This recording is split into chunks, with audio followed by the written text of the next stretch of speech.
जिनके हृदय में भगवत भक्ति है, उनको और चाहिए क्या। जो भक्ति से शून्य है, उनके पास है ही क्या। ये संसारी सुख क्षण भंगुर है। भक्ति के बिना ज्ञान, वैराग्य, कर्म तथा योग शोभा नहीं देती। भक्ति हृदय को सरस बनाती है और पाषाण को भी पिघला देती है। ज्ञान वैराग्य तो भक्ति के पुत्र है। माता के साथ वे बिना बुलाए, बिना आह्वान तथा निमंत्रण के अपने आप आ जाती है। मुक्ति तो भक्ति की दासी है, बिना दाम की चेरी है। जहाँ भक्ति महारानी पधारेगी, वह मुक्ति दासी को तो जाना ही पड़ेगा। न जाएगी तो सेवा कौन करेगा। अतः चरम साध्य तो भक्ति ही है, उसी के लिए प्रयत्न करना चाहिए। और साधन तो भक्ति के पार्श्ववर्ती है। सूत जी के मुनियों, जब भक्ति देवी ने नारद जी की प्रशंसा की, उनकी बार बार स्तुति की, तब नारद जी ने भक्ति से कहा, देवी आप इतनी चिंतित क्यों है। आपको इस प्रकार खेद करना शोभा नहीं देता। भक्ति ने कहा, नारद जी आप देख नहीं रहे, युवती माता के सन्मुख पुत्र बूढ़े और अचेतन हो जाए, क्या उसे दुख नहीं होगा। नारद जी ने कहा, दुख करने से क्या बनेगा। मैं दुख मिटने की एक अव्यर्थ अचूक औषधि जानता हूं। भक्ति ने पूछा, कौन सी औषधि है नारद जी। नारद जी बोले, हरि स्मृति ही सर्व विविधा को मिटाने वाली एकमात्र औषधि है। आप श्री कृष्ण चरणारविंद को श्रद्धा से स्मरण करो। इनके स्मरण मात्र से तुम्हारे समस्त दुख दूरित हो जाए। भक्ति ने कहा, नारद जी श्री कृष्ण तो इस धरा धाम को परित्याग करके परलोक अपने निजलोक को पधारे गए। नारद जी बोले, देवी वे तो बाह्य प्रकट रूप से तिरोहित मात्र हो गए। वे सूक्ष्म रूप से सदा सर्वदा सर्वत्र सबके समीप विराजते। वे स्मरण मात्र से आकर अपने आश्रितों की रक्षा करते हैं। आर्त पुकार सुनते ही अविलंब आ जाते हैं। कृष्णा करी पुकार, बैठी पट प्रभु पति राखी। ब्रजवनिति की करी कामना पूरी साखी। तुम तो तिनकी प्रिया मुक्ति पद पदुम पलोटे। पुत्र ज्ञान वैराग्य वृद्ध बनि कलि ढिंग लौटे। तजो शोक संताप तुमको सबल बनाऊंगो। करूं प्रचार न तो शपथ नय हरिदास कला। ये भक्ति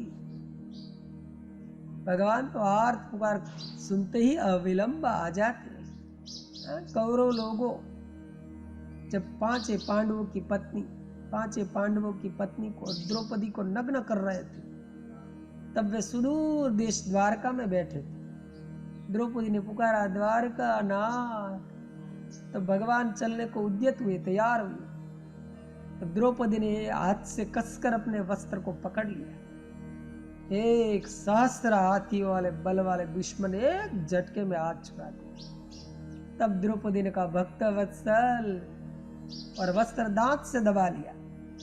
भगवान अपनी भक्ता द्रौपदी की रक्षा के लिए चल पड़े, तो दुशासन ने दांत से भी साड़ी को छुड़ा लिया।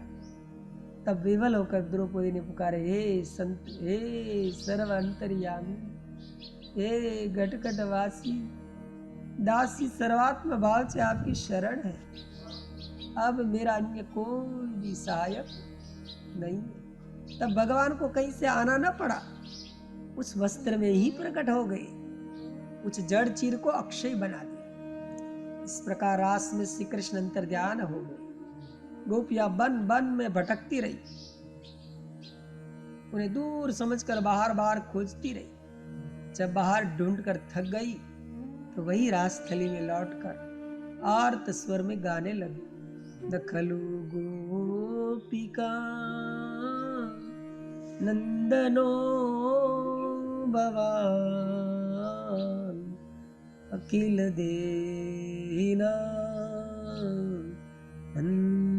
अंतरात्मा मद्र। आर्त स्वर में गोपी कहने लगी, हे प्रभु, आप केवल यशोदा नंदन ही नहीं हो, प्राणी मात्र के रक्षक हो, गट व्यापी हो, आप हमें दर्शन दे। भगवान कहीं गए थोड़े ही थे, उनकी आंखों में ही छिपे थे, हृदय में ही डूब के बैठे थे। आंखें बाहर की वस्तु को देखती है, हाँ, अपने में लगे काजर को नहीं देखती। हम दूसरे के हृदय की बात जानने का मिथ्याभिमान करते हैं, अपने हृदय में छिपे श्याम सुंदर को नहीं देखते। जब गोपियों ने अपने ही स्थान पर बैठकर रोते रोते श्री कृष्ण को पुकारा, तो हंसते हुए श्याम सुंदर इनके सन्मुख आविर्भूत हो गए। वे श्री कृष्ण के चले थोड़े गए। भक्ति ने कहा, नारद जी चले भले ही गए हो, किंतु आंखों से तो ओझल हो ही गए। नारद जी ने कहा, दिव्या आप कैसी बुरी बातें करती, ओझल हो गए अज्ञानियों के लिए। भक्ति, तुम तो उनकी प्राणों से भी अधिक प्यारी हो। भगवान वेद मंत्रों से बुलाने पर जा नहीं जाते, ये भक्ति रानी बड़े बड़े बहुमूल्य द्रव्यों से पूजा करने पर जा नहीं पधारते। वे ही प्रभु तुम्हारे कारण भक्ति देवी नीच से नीच चांडालों के घर में भी प्रेम पूर्वक चले जाते। तुम तो सदा मुक्ति को दिलाने वाले, तुम्हारे बिना तो प्रभु कुछ करते ही नहीं। भक्ति जी, भक्ति ने कहा, देवर्षि मैं अकेले क्या कर सकती। नारद जी ने कहा, भगवती तुम ऐसे मत कहो, दूसरे युगों में तो तुम ये बात कह भी सकती थी। अन्य युगों में तो तुम्हारे साथ जब तक ज्ञान वैराग्य कर्म योग नहीं हो तो तब तक मुक्ति नहीं होती थी। किंतु कलयुग में तो केवल तुम विशुद्ध भक्ति ही परमात्मा को प्राप्त कराने वाली है। इसी काम के लिए तो श्याम सुंदर ने तुम्हारी सृष्टि की। तुम्हें तो वह सब इतिहास विदित ही होगा। एक बार भगवान अत्यंत प्रसन्न होकर अपने आनंद में तुम्हारी अपने निज लोक में सृष्टि की। तुम अनुपम रूप लावण्य युक्त परम सुंदरी चारुहासिनी मृदु भाषिणी थी। तुमने हाथ जोड़कर अत्यंत नम्रता के साथ परमानंद चिन्ह मूर्ति ज्ञान स्वरूप भगवान श्याम सुंदर से कहा, प्रभु मेरी सृष्टि किस निमित्त की गई है, मेरे लिए क्या आज्ञा होती है, मैं आपका कौन सा कार्य करूं। भगवान ने कहा, देवी तुम आज से मेरे भक्तों का पोषण करो, उसकी पुष्टि तुष्टि का कारण बनो। तुमने भगवान की आज्ञा को सिर झुकाकर स्वीकार करे और नम्रता से कहा, जो स्वामी की आज्ञा है वह मुझे सर्वथा स्वीकार है, किंतु मेरी सेवा के लिए कोई दासी भी तो चाहिए। भगवान के पास एक मुक्ति नाम की दासी थी। तुरंत ही प्रसन्न होकर भगवान ने ये भक्ति महारानी तुम्हारे साथ कर दिया और आज्ञा दी, ये मुक्ति तुम्हारी सेवा में रहेगी, तुम जहां आज्ञा दोगी वहीं जाएगी। तुमने मुक्ति नाम की दासी को स्वीकार करते हुए कहा, महाराज दासी तो साथ रहेगी, किंतु अकेली स्त्री का कहीं आना जाना शोभा नहीं देता। हाँ, स्त्री पुत्रवती हो जाए तो वह पुत्र को साथ लेकर कहीं भी जा सकते। आप तो मेरे हृदय में रहोगे ही, किंतु साथ में एक दो पुरुष चाहिए। भगवान का, अच्छा इन बच्चों को तुम सदा साथ रखो, इन्हें तुम अपने पुत्र बना लो, ज्ञान और वैराग्य दोनों को गोद ले लो, पुत्र तो तुम्हारे ही होंगे, किंतु ये ज्ञान वैराग्य दासी की भी सेवा किया करे। तब से तुम भक्तों को पोषण करने लगी। तुम अपने साक्षात रूप से तो सदा श्री कृष्ण के समीप वैकुंठ में ही वास करती हो, एक दूसरी छाया रूप बनाकर भूलोक में भी रहती हो। यह तुम्हारी वह छाया रूप है, तुम्हें कमी तो कुछ थी नहीं। सर्व समर्थ दासी, प्रबल पराक्रमी दो पुत्र, उनके साथ तुम सतयुग से लेकर द्वापर पर्यंत आनंद से विचरण करती रही, भक्तों की मनोकामनाएं पूर्ण करती रही। अधिकारी भेद से किसी को मुक्त कर देती, किसी को परम धाम वैकुंठ भेज देती। जब कलयुग आ गया, कलयुग के साथ रोगों का भी एक दल आ गया। इनमें एक रोग बड़ा प्रबल था, उसका नाम था पाखंड। न जाने किस वैर से वह तुम्हारी दासी के पीछे लग गया। मुक्ति जहां भी जाने की इच्छा करे, पाखंड पहले से वहां पहुंचकर उसके विरुद्ध वातावरण उत्पन्न कर दे। लोग मुक्ति का आदर ही न करे। एक दिन मुक्ति ने कहा, भक्ति देवी ये पाखंड नामना धूर्त मेरे पीछे ही पड़ गया है, इसके कारण मुझे कोई भी पूछता नहीं। मेरा अब पृथ्वी पर कोई प्रयोजन नहीं रहा। कलयुग की जलवायु मेरे अनुकूल नहीं पड़ती। मेरा शरीर दिन दिन क्रश होता चला जा रहा है।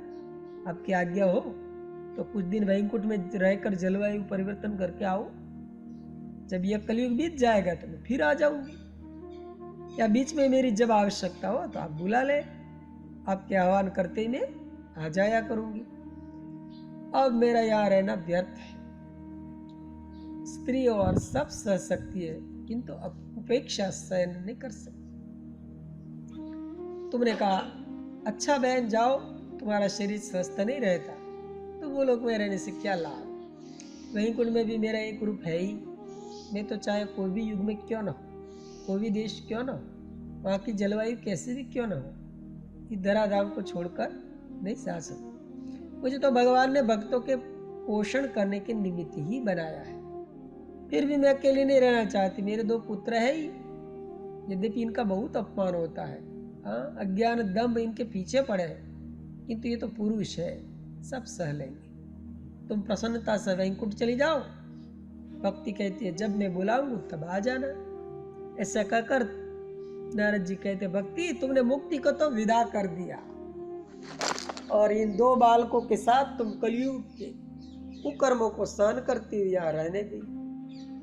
तुम्हारे पुत्र को सर्वत्र अपमान होता है। तुम्हारे पुत्रों को सर्वत्र, तुम्हारे पुत्र का सर्वत्र अपमान होता है। चित्त तो इनका भी यही नहीं लगता, किंतु भगवत कृपा से दोनों बालक मातृ भक्त हैं, तुम्हें छोड़कर जाना नहीं चाहते। नित्य का अपमान सहते सहते जर्जर हो गए। असमय में इन्हें बुढ़ापा आ गया है। इनके शरीर में उत्साह नहीं रहा। अपने दिन काट रहे, सत्युग आने की प्रतीक्षा कर रहे। भक्ति न का देव, मुझसे इन पुत्रों का दुख देखा नहीं जाता। नारद जी बोले देवी तुम चिंता मत करो, मैं इनके स्वस्थ करने का कोई उपाय सोचूंगा। बड़े बड़े मानसिक रोगों को वेदी से मिलाकर इनके लिए अचूक औषधि की खोज करूंगा। मुझे भी इनके ऊपर दया आ रही, मैं अवश्य उनका उद्धार करूंगा। भक्त इनका नारद जी मेरा भी ध्यान रखिएगा। नारद जी ने शीघ्रता से कहा साध्वी आप ऐसी बात न कहें, इस प्रकार दीनता न दिखावे। आप कलयुग से भयभीत न हो। कलयुग और सबके प्रतिकूल भले ही पड़े, भक्ति महारानी आपका कुछ नहीं बिगाड़ सकता। कलयुग में तो आपका ही प्रचार प्रसार होगा। तुम्हारे लिए ये युग बड़ा ही सुंदर है। मैं घर घर में जन जन में तुम्हारा प्रचार करूंगा। प्रत्येक मनुष्य के हृदय में आपके प्रति आदर उत्पन्न करा दूं। भक्ति ने कहा नारद जी आप तो बहुत दंडी है। आप पर 3 लोग 14 भुवन ये सब का बहुत कार्य रहता है, कहीं हमारी बात भूल मत जाना। ये सुनकर नारद जी को रोष आ गया। उन्हें हाथ में व्रजरज जमुना जल लेकर कहा देवी भक्ति ये वृंदावन धाम है, यमुना जी की पावन पुलिन है। मैं हाथ में व्रजराज यमुना जल लेकर शपथ पूर्वक कहता हूँ कली काल में सर्वत्र मैं तुम्हारा प्रचार करूंगा। अन्य जितने पाखंड धर्म है, बड़े परिश्रम से विपुल वस्तु से सिद्ध होने वाले कार्य है, उन सब का तिरस्कार करे। इन सब का तिरस्कार करके बड़े बड़े महामहोत्सव के सहित धूमधाम से हे भक्ति महारानी तुम्हारी महिमा बढ़ाऊंगा। घर घर में कथा कीर्तन का प्रचार कराऊंगा। देश विदेश में हरिनाम संकीर्तन की धूम मचाऊंगा। सरल भाषा में सबके समझने योग्य रीति से भागवती कथाओं का प्रचार कराऊंगा। यदि मैं ऐसा न कर सका तो नारद मेरा नाम नहीं, मैं अपने को हरिदास कहलाना छोड़ दूंगा। मैं तुम्हारा प्रचार न कर सका तो अपने नारद नाम को छोड़ दूंगा। भक्ति का देवर्षि मैं आपके वचनों पर विश्वास नहीं करती। आप तो ब्रह्मा जी के मानस पुत्र हैं, आप सब कुछ करने में समर्थ हैं, किंतु मुझे शंका है। कलयुग में वातावरण ही ऐसा है कि प्रयत्न करने पर भी प्राणी पाप से बच नहीं सकता। हाँ, सबकी स्वाभाविक प्रवृत्ति पाप में है।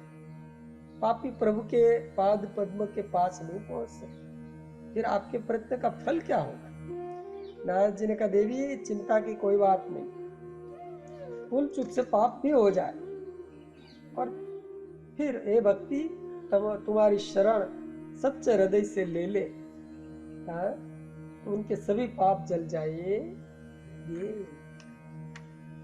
कृष्ण प्रिया तुम भक्ति भक्त भय भीति भगावो, पापी पामर पति प्रेम ते पार लगाओ। सत्तम ज्ञान विराग मुक्तिदासी प्रभु दीनी, जुग जगम सुख देव किंतु कल की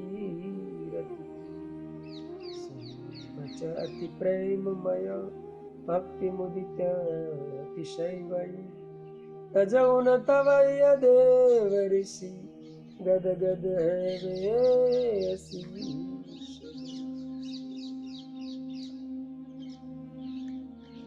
नारद जी कैसे भक्ति देवी, कलिकाल में जिसके हृदय में भक्ति होगी, जिसे तुम कैसे भी अपना लोगी, वह चाहे कैसा भी पापी क्यों न रहा हो, निर्भय होकर श्री कृष्ण धाम को चला जाएगा। उन्हें नरक का द्वार कभी नहीं देखना पड़ेगा। जिनके हृदय में प्रेम स्वरूप भक्ति तुम्हारा निवास है, जिसे कथा कीर्तन की आदत पड़ गई है, जो भक्ति भरित हृदय से रुदन करते हैं, आंख स्वर से प्रभु को पुकारते हैं, इससे पुरुष पापी होने पर भी परम पावन बन जाते हैं। उन पवित्र मूर्ति पुरुषों को जागृत ही तो कौन कहे, स्वप्न में भी यमराज का द्वार नहीं देखना पड़ता। वे तुम्हारे प्रभाव से सीधे वैकुंठ को जाते हैं। भक्ति युक्त पुरुष तप्त लोहे के समान हो जाता है, मन उसमें रह नहीं सकता। अरे प्रेत पिशाच राक्षस दैत्य और यमदूत भक्ति वालों का स्पर्श नहीं कर सकते। भक्ति का मुनिवर आत्मा कहना यथार्थ, किंतु भक्ति के साथ साथ तपस्या, व्रत, उपवास, कर्मकांड, योगाभ्यास आदि और भी तो चाहिए। हाँ, भगवान को पाना कोई सरल काम नहीं। हाँ, नारद जी ने कहा भगवान क्या कष्ट सहन से प्रसन्न होते? क्या अपने भक्तों को भूखा मारने से, उनके शरीर को सुखाने से सुख होता है भगवान को? ये तो भावग्राही है। कोई कितने भी तपस्या करता रहे, जब तक उनके हृदय में भक्ति नहीं, तब तो मूल्य 2 कौड़ी का भी नहीं। इससे स्वर्ग भले मिल जाए, दूसरे पुण्य लोग भले ही मिल जाए, प्रभु प्राप्ति असंभव है। कोई कितने ही शास्त्र को भारी से भारी विद्वान क्यों ना हो जाए, उनका शास्त्र अर्थ और यश ही दे सकता है। भक्तिहीन शास्त्र ज्ञानी चंदन का भार वाही खर के समान है। कोई कितना ही बड़ा ज्ञानी क्यों ना हो, भक्तिहीन ज्ञान किसी काम का नहीं। कोई कितना ही बड़ा कर्मकांडी क्यों न हो, उनके सकाम कर्म सभी बंधन के कारण बन जाते हैं। जब तक वे भक्ति पूर्वक प्रभु के अर्पण न किए जाए, भगवान भक्ति के ही भूखे रहते हैं। उन्हें कोई तप विद्या आदि साधनों से अपने वश में नहीं कर सकते। एकमात्र भक्ति के कच्चे धागे में ही वे विवश होकर बंध जाते हैं। जिसने उन्हें पाया है, केवल भक्ति से ही पाया है। भक्ति ने पूछा, बिना पढ़े लिखे भक्ति कैसे आ जाएगी? नारद जी ने हंसकर क्या, नारद जी ने हंसकर कहा, क्या सभी पढ़े लिखे ही भक्त बन जाते? या बिन पढ़े लिखे भक्ति नहीं कर सकते? भक्ति के लिए पढ़ना लिखना आवश्यक क्या नहीं। व्रज की गोपियां क्या पढ़ी लिखी थी? उन्होंने किस चटचार में शिक्षा पाई, किस महत् पुरुष की सेवा की? केवल भक्ति के कारण वे विश्व बंध्या बन गई। अपनी प्रेमा भक्ति अलौकिक आसक्ति के कारण जगत पूज्या हो गई गोपीजन। भक्ति ने कहा, गोपियों की स्थिति कैसी हो?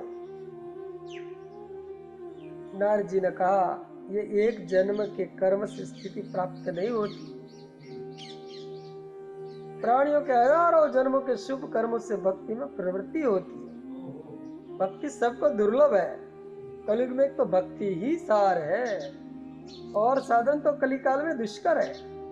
भक्ति से भगवान शीघ्र प्रसन्न हो जाते हैं। भक्तों के लिए उनके लिए कुछ भी अदेय नहीं है। जो ज्ञानी वाणी है, भक्ति का खंडन करते हैं, भक्तों का विरोध करते हैं, वे बड़े संकट में पड़ जाते हैं। दुर्वासा मुनि को अपने तप का बड़ा अभिमान था। ये दूसरे कुछ समझते ही नहीं थे, दूसरे को अपने बड़प्पन की कसक में उन्होंने परम भक्त राजर्षि अम्बरीश का अपमान किया, उन्हें शाप दिया। इससे भगवान के चक्र सुदर्शन ने उन्हें खदेड़ा। वर्षों वे एक लोक से दूसरे लोक में मारे मारे घूमते रहे। अंत में भक्त की शरण लेने पर ही उनका उद्धार हुआ। अतः देवी भक्ति तुम्हारे समान प्रभु की कोई प्रिय नहीं। भक्ति ने कहा, नारद जी तुमने तो मेरी आवश्यकता से अधिक प्रशंसा कर दी।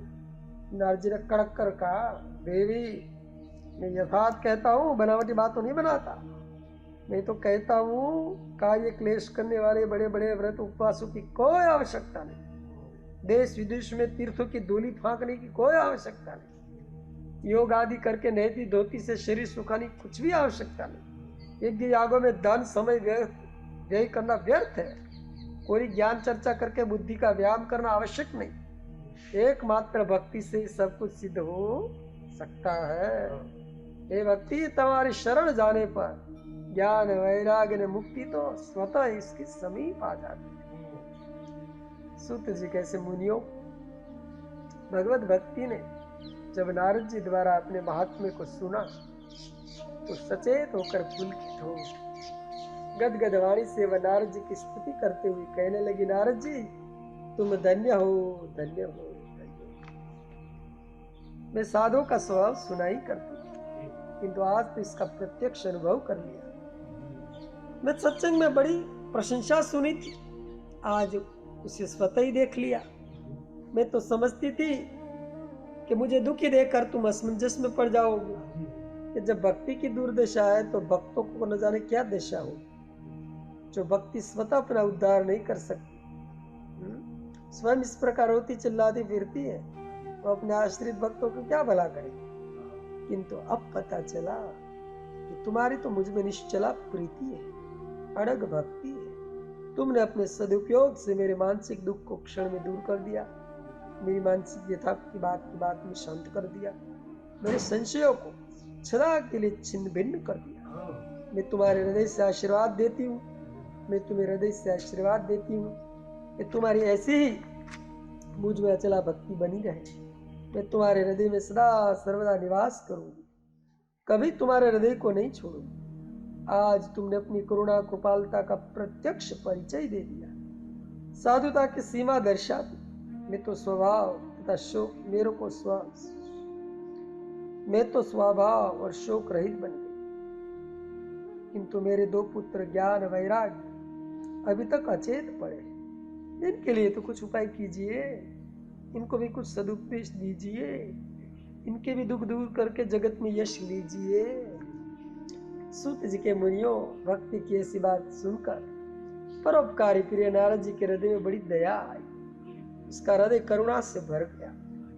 अब वे जिस प्रकार भक्ति के साथ ज्ञान वैराग्य को पुष्ट करने के निमित्त जो उपाय करेंगे उसका वर्णन मैं आप लोग से आगे करूंगा।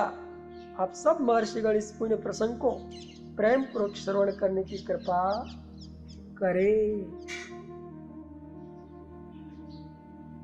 बोली मुनि ते भक्ति सुतने उद्धार बतावो, ओई तुरत चेतन जुक्ति कछुआ पर लगाओ। सभी प्राणी स्वार्थ में निरत है।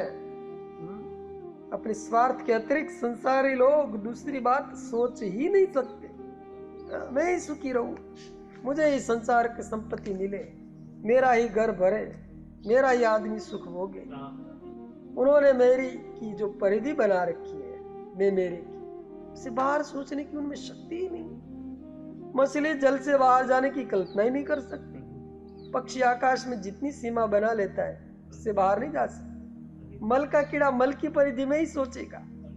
इसी प्रकार संसारी लोग फिर फिर कर स्वार्थ की ही बात सोचेंगे। कोई परोपकारी साधु पुरुष यदि निस्वार्थ भाव से कोई कार्य करे भी, संसारी लोग कभी उसका विश्वास नहीं करेंगे। ये सोचेंगे हाँ महात्मा में भी कोई ना कोई स्वार्थ तो है। ये बात करके ये बात तो उनके विचार की बाहर की है कि कोई अपने निजी स्वार्थ को परित्याग करके केवल प्राणियों की निस्वार्थ भाव से सेवा करेगा। इस स्वार्थ भावना के कारण ही संसार दुखालय बना है। लोग बिना बात के इन तुच्छ अनित्य क्षण भंगुर वस्तुओं में अपनापन स्थापित करके दुखी है, आपको चिंता सागर में निमग्न बनाए रहते हैं। ऐसे संसार में परोपकारी हेतु कृपा करने वाले निस्वार्थ संत न हो तो ये संसार रौरव नरक से भी बढ़कर दुखदायी बन जाए। किंतु संत ही आकर दुखालय को सुखालय बनाते हैं। वे ही परोपकार की सुगंधि फैलाकर प्राणियों को शांति प्रदान करते हैं। वे ही प्राणियों के हित में निरत रहकर सबकी आंख खोलते हैं। संत सुख के स्तंभ है, आनंद के वितरक है, सुख के दाता है, दुखियों के त्राता है। संत ही मार्गदर्शक है, संत ही सब कुछ है, वे ही सर्वेश्वर के प्रतिनिधि है। इसलिए संत भगवंत में निरंतर अंतर नहीं बताया है।